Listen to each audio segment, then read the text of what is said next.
बहू की बंदिशें। आशी आज बहुत गुस्से में थी और होती भी क्यों ना। उसे लगता था मोहल्ले की सभी बहुओं में से सबसे ज़्यादा दुखी वही है। शाम को जब अभिषेक आशी के पति घर आए तो आशी का सारा गुस्सा उन पर निकला।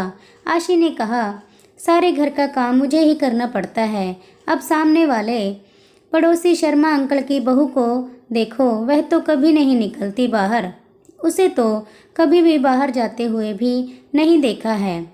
और एक मैं जो दिन भर का घर के कामों से स्कूटी लेकर बाजारों में घूमती रहती हूँ और आकर फिर घर का काम करो, खाना बनाओ और तो और बच्चों की सारी जिम्मेदारी भी मेरे ऊपर है।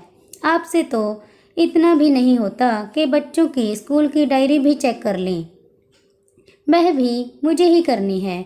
आशी गुस्से से सारी बातें अभिषेक को बोले जा रही थी और अभिषेक चुपचाप खड़े हुए चेहरे पर थोड़ी सी मुस्कान लिए उसे हाव भाव से दे रहे थे। अभिषेक के मजाक के हाव भाव देखकर आशी और ज़्यादा नाराज हो गई और चिल्लाते हुए बोली, सही है आपका, यहाँ मैं जल रही हूँ और आप मेरे मज़े लेकर हंस रहे हो। तब अभिषेक ने हंसते हुए कहा, यार आशी, अब तुम्हारी इन बेकार की बातों पर हंसी नहीं तो क्या सीरियस हूँ। तुम अपनी तुलना शर्मा अंकल की बहू से कर रही हो। तुम्हें पता है शर्मा अंकल और आंटी दोनों अपनी बहू को घर से बाहर खड़ा तो नहीं होने देते। वह बाहर कैसे निकलेगी। तुम तो शुक्र करो तुम्हारे ऊपर ऐसी कोई बंदिश नहीं है। तुम चाहो जहाँ जाओ और तुम्हारा मन करे वह पहनो, फिर भी तुम संतुष्ट नहीं हो। तब आशी ने कहा, यह कोई आज़ादी है मेरी। सारे दिन लगे रहो बाजारों में। मैं भी चाहती हूँ कि कभी कभी मुझे किसी चीज़ के लिए बाजार जाने का मन ना करे तो वह चीज़ तुम मुझे लाकर घर पर दे दो। पर तुमसे तो उम्मीद करना ही बेकार है। तभी तो मेरा एक पैर घर में होता है और एक पैर बाजार में। तब अभिषेक ने कैसे जैसे आशी को मनाया और फिर रात का खाना खाकर सब सो गए। अगले दिन आशी किसी काम से बाजार के लिए निकली ही थी, तभी उसे आवाज़ आई, दीदी इधर देखो। आशी आवाज़ सुनकर भी अपना वहम समझकर आगे बढ़ने लगी। फिर दोबारा उसे वही आवाज़ आई। तब उसने देखा शर्मा अंकल की बहू अपने कमरे की खिड़की से उसे आवाज़ दे रही है। जब आशी ने उसकी तरफ देखा तो उसने इशारा करते हुए अपने पास बुलाया और कहा, भाभी क्या आप मुझे लाल रंग की नेल पॉलिश ला दोगे? मैंने अपने पति से कहा था पर उनके पास समय की कमी होने की वजह से उन्होंने मुझे टाल दिया था। कहा कभी और बाद में ला दूंगा। तब आशी ने कहा, अरे तो ऐसा करो, तुम चलो ना मेरे साथ। तुम बाजार भी घूम आओगी और तुम्हें जो भी सामान चाहिए वह ले लेना और साथ में अपन दोनों गोलगप्पे भी खाएंगे।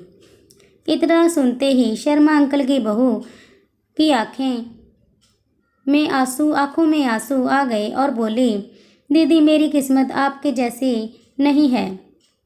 मैं अपनी पसंद से कुछ नहीं खरीद सकती।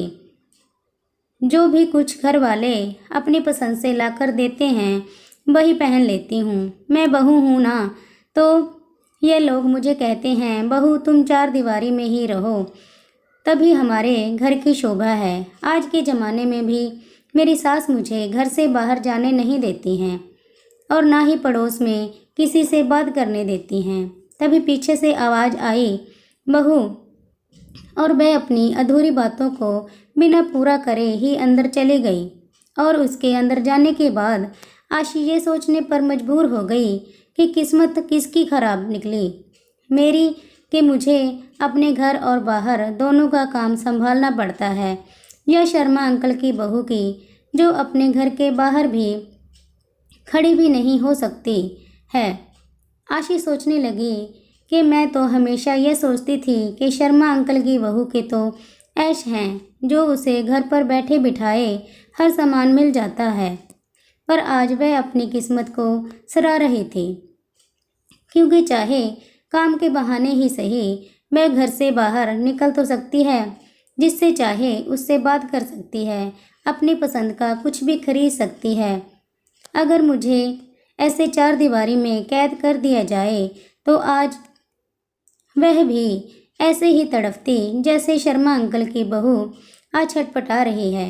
आज आशी को समझ आ गया था कि जैसा हमें दूर से दिखाई देता है, सच्चाई में अक्सर ऐसा होता नहीं है।